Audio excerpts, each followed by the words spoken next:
y por prácticas restrictivas de la libre competencia, escenarios donde la producción del conocimiento se pueda difundir de una manera mucho más activa al resto de posibles competidores, al resto de posibles innovadores que se ven de alguna manera limitados por el apalancamiento de monopolios legales a través de figuras de propiedad intelectual, concretamente patentes y derechos de autor.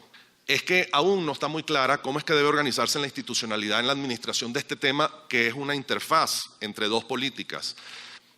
En conclusión, y para dejar, digamos, una reflexión a ustedes, la protección de la propiedad intelectual se ha incrementado en las últimas 2 décadas, pero aún sigue siendo muy modesta comparada con países desarrollados.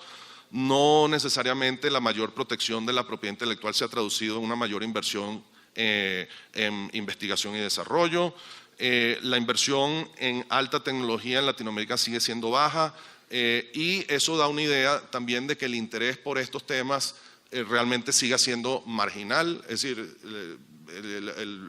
y que estamos apenas en pañales en relación con estos temas. La propiedad intelectual por lo general se sigue viendo como un instrumento de negociación para acceder a otro tipo de ventajas comerciales, acceso a mercados, pero en sí misma no se le da el tratamiento necesario como mecanismo de promoción de innovación y de conocimiento. Y sin embargo, yo observo que hay un creciente intercruzamiento entre los problemas que podrían devenir con la aplicación de una política de competencia, donde yo creo que sería muy saludable la aplicación de estas políticas para poner un control a los excesos de la propiedad intelectual.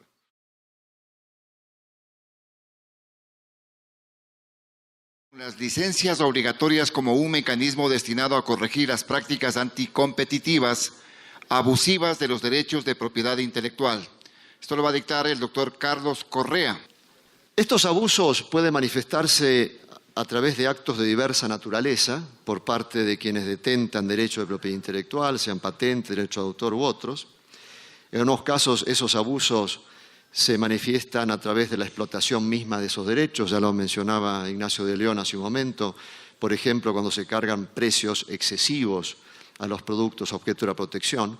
Esto ciertamente es un problema muy serio en algunas áreas, como en el área de salud pública, cuando los medicamentos se hacen inaccesibles como consecuencia de precios excesivos, a veces exorbitantes, cargados por los titulares de patentes en particular.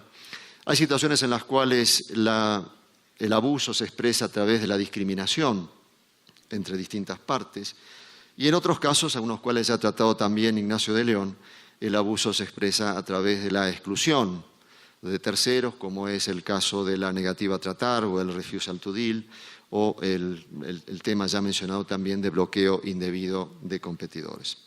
Plantearles a ustedes cómo las licencias obligatorias pueden ser un mecanismo para abordar este tema.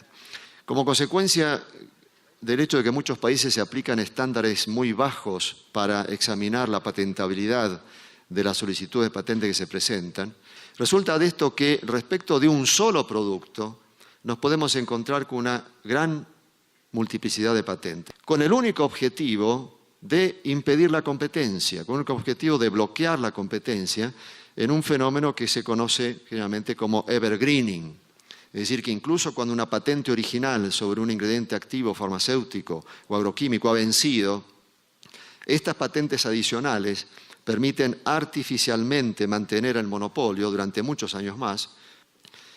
El acuerdo sobre los ATPIC, el acuerdo sobre los derechos de propiedad intelectual relacionados con el comercio, que pertenece, como ustedes saben, al ámbito de la Organización Mundial de Comercio, permite la concesión de licencias obligatorias en el artículo 31. Entonces, estas licencias se pueden conceder por distintos motivos. Las legislaciones nacionales prevén algunos de ellos. Muchas veces, por ejemplo, se establece por casos de emergencia o estado de urgencia, por falta de explotación de una patente, la negativa a tratar, prácticas anticompetitivas. Podrían otorgarse licencias obligatorias por razones de medio ambiente, para asegurar el acceso a tecnologías medio ambiente sanas. Pero lo que es importante es que nuestros países elaboren las políticas de defensa de la competencia que sean adecuadas a sus intereses nacionales, que sean consistentes con sus políticas, por ejemplo, políticas de promover el acceso de medicamentos a precios razonables, promover el acceso a agroquímicos a precios razonables para los agricultores. Tenemos ese margen de maniobra que no hay ninguna razón para cederlo.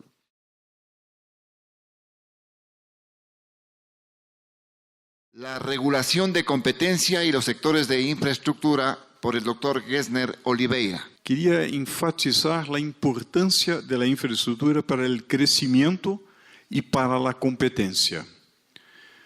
Quando país não tem uma infraestrutura adequada, não tem condições de crescer. E os mercados são mercados que não têm o grado adequado de competência.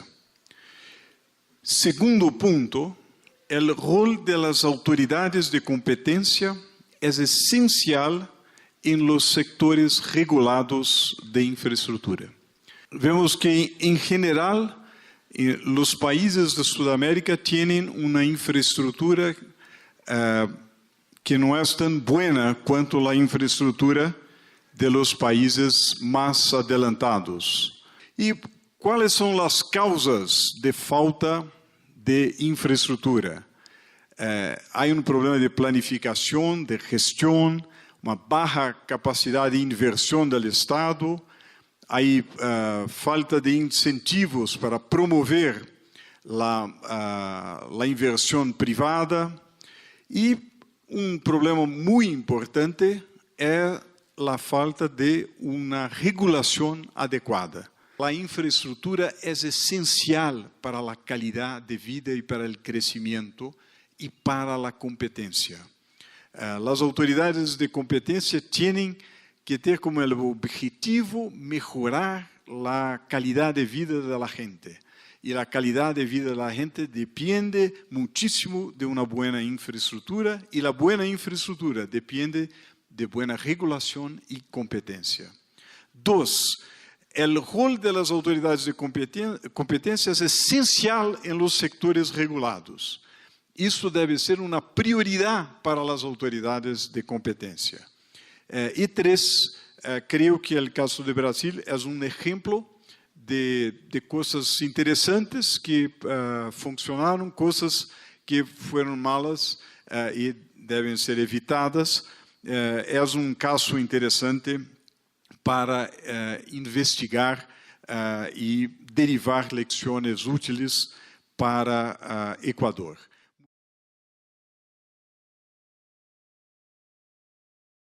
El beneficio del control de concentraciones y fusiones, que lo va a hacer Felipe Irarrázaval.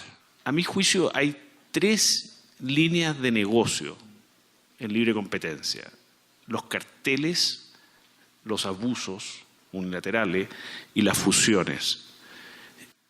Las máximas tensiones que se pueden producir en el sistema y eso podría ser aquí la realidad en Ecuador, van a ser a propósito de las operaciones de concentración. Y tómenme la palabra, porque es ahí donde van a haber mayores visiones políticas sobre hasta qué punto las empresas tienen esa libertad o el Estado tiene algo que decir o restringir en esa materia. Bueno, hay muy buenas razones económicas para que existan operaciones de concentración. Alcanzar economías de escala o de ámbito, tamaño mínimo eficiente, reducir costos de transacción, alcanzar mayor acceso a crédito, adquirir patentes, know-how, alcanzar un tamaño que les permita competir internacionalmente, dejar una industria y adquirir poder de mercado. ¿Por qué interviene el Estado? Protección de empresas nacionales, diseño de una determinada política industrial, protección del empleo, defensa de los derechos de accionistas minoritarios, mantener pluralidad de ofertas, por ejemplo, respecto a medios de comunicación social, evitar que se puedan impedir, restringir o entorpecer la libre competencia o tender a hacerlo. Las operaciones de concentración son efectivamente muchas veces un factor que estimula la competencia en los mercados eficientes. Sin embargo, a pesar de que esta es la regla general, es cierto que en algunas ocasiones pueden efectivamente reducir la competencia, que se esté comprando poder de mercado y que eso se pueda traducir en riesgos unilaterales o de coordinación. La gran mayoría de los países desarrollados cuentan con un sistema de control de operaciones de concentración ex antes. Eso es lo que tienen ustedes en esos 10 artículos y que yo personalmente lo celebro y yo creo que es necesario. Sin embargo, el control debe ser extremadamente cuidadoso para que el remedio no sea peor que la enfermedad. muchas veces no nos damos cuenta, digamos, que la intervención estatal es costosa, tiene un costo, tiene beneficios, pero tiene un costo. Y en ese sentido, y este es un consejo, al menos esto es lo que aplicamos en Chile, es que hay que hacer sistemas selectivos. ¿Cuáles son los costos? Bueno, lo primero para el Estado, el costo de revisarla.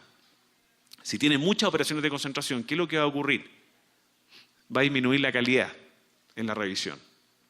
En mi experiencia, normalmente para las empresas el costo adicional es el tiempo.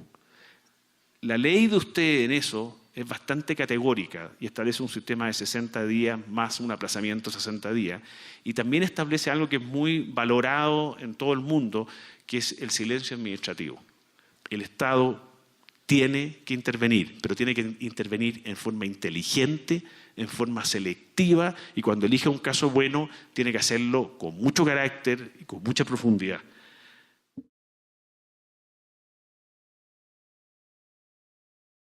El abuso del poder de mercado, posición dominante en Ecuador y Argentina, que estará a cargo del doctor Diego Pobolo. El interés buscado por los agentes que concurren al mercado es distinto. Las empresas buscan beneficios, utilidades, los consumidores quieren sacar mejor provecho de su presupuesto o de su sueldo para adquirir sus bienes, y el Estado es el que debe de alguna manera velar porque haya un equilibrio de poderes justo en esa interactuación en el mercado. Es decir, que un precio que no está en el nivel de punto